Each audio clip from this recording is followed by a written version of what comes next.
These are human being skills that you can use wherever you go.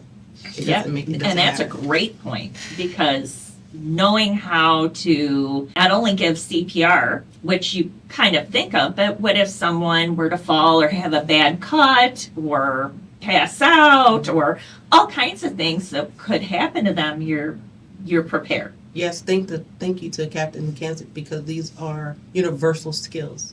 And if he didn't come and bring this to the city of Joliet, then I wouldn't have be able to be a part of it.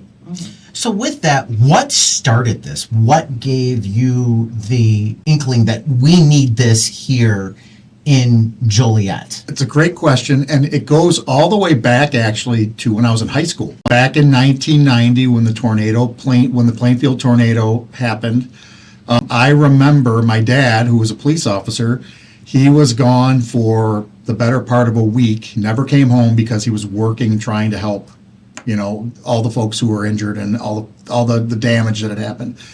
Well, over time, I became a firefighter later on, and we realized that our resources everywhere are limited.